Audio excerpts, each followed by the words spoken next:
Spectrum.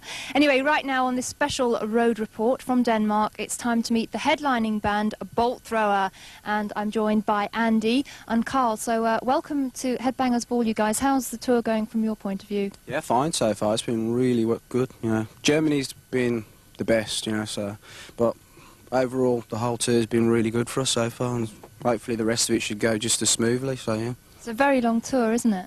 Early days yet as well. Early days yet, but it's going really well so far, and we're pleased with how it's going.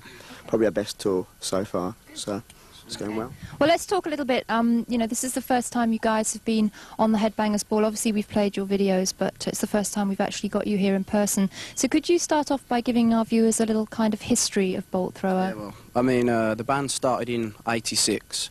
We were a four-piece then. It was like me, Alan, the old vocalist, and Baz and Gavin, who played bass then. And, you know, we sort of like did one demo as that lineup, which was the In Battle There Is No Law demo. Then we sort of like decided that we needed a more fuller guitar sound. So Gavin went on to guitar, and we got various bass players who, due to sort of like lack of anything, you know, they were complete losers basically. We ended up getting Joe in the band. So that was about mid '87. Then we did the second demo, which was Concession of Pain, and then after that we got the John Peel session, which sort of like basically broke us across the, you know, the media, and from then it sort of like snowballed. You know, we got the Final Solution deal in '88. Then we left them because, you know, we weren't satisfied with the way they promoted the band. You know, they didn't know how to do it, I don't think. So then the Earache Games Workshop thing came about. That was, what was that, '89? Yeah, and then we did Realm of Chaos. Then 1990 we did WARMASTER, which was... Say again? Somewhere along this. Yeah. Karl, yeah, Alan left. Alan left after the first Peel session, didn't he? So, and then Karl came in for the first LP, so... And you've had 4 albums out, and we're going to actually be talking about the latest one, the Fourth Crusade, in a moment. So, Karl, it seems that throughout Bolt Thrower's history, you've kind of managed to avoid categorisation, and you've always kind of set yourselves apart from kind of other bands of the really heavy genre, not only by your musics, but also by your collaborations with the Games Workshop. Do you actually have a kind of band philosophy with regards to that? Yeah, really kind of like Bolt Thrower, kind of a band out there on its own. We're really, really different from every other band that's out there. The way we organise things, what we do, just everything is just totally different from the normal run-of-the-mill.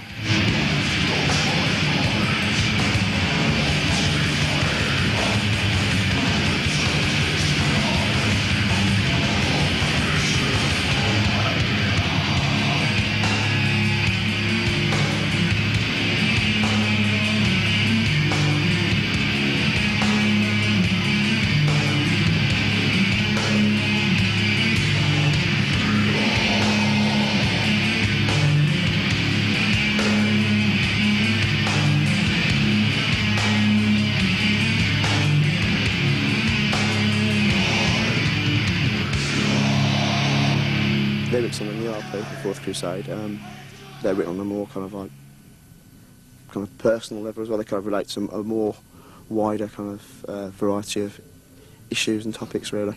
Which obviously gave you more scope as a songwriter to cover more topics. That's it. The music's progressing. You know, we're kind of moving out and changing the boundaries and trying new things. So, you know, again with the lyrics, they kind of I put a bit more, you know, personal feelings and, you know, thoughts into there, which is something I probably wouldn't have done a few years back, you know, which is something as you grow with confidence, you know, you kind of get the strength to do that.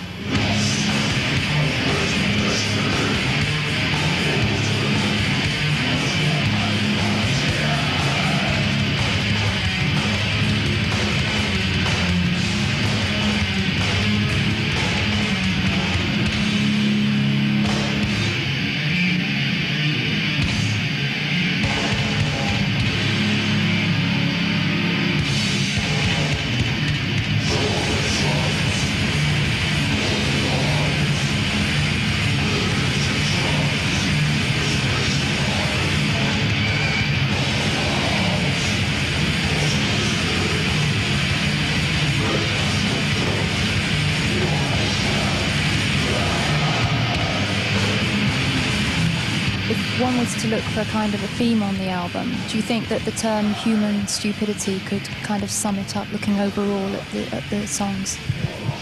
An overall kind of perspective, maybe, yeah. I mean, it's an ongoing theme with Bolt Thrower. It's something we've started from day one, even before I was in the band. The general lyrics revolved around mankind's downfall through its own stupidity, you know, warfare and things like that.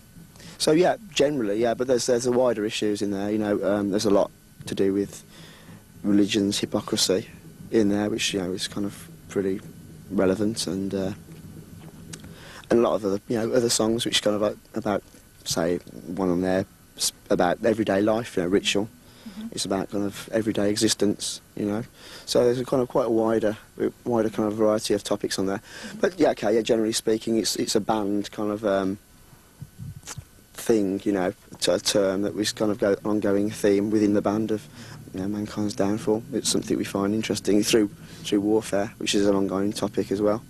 It'll be there probably, you know, till the end of the time, like end of the band, you know.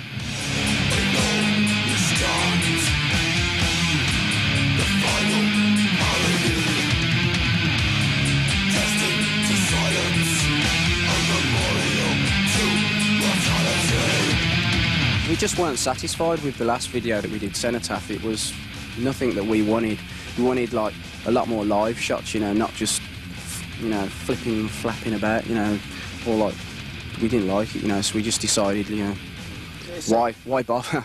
It served its purpose as well, didn't it? But we weren't really 100% happy. We weren't there when it was being edited and put together. The thing is as well, with this LP, we're actually going out on the back of it and touring as well. So instead of like with a WARMASTER, you know, we needed a video to sort of like promote the LP, but this time we're going out to Europe, then we're going to America, and then hopefully, you know, Australia and things like that. So we're going to be like there, you know, instead of having to see a video, you know. So hopefully, you know. World Crusade, yeah, in your face. And we're doing this as well. So this is, you know, so we prefer live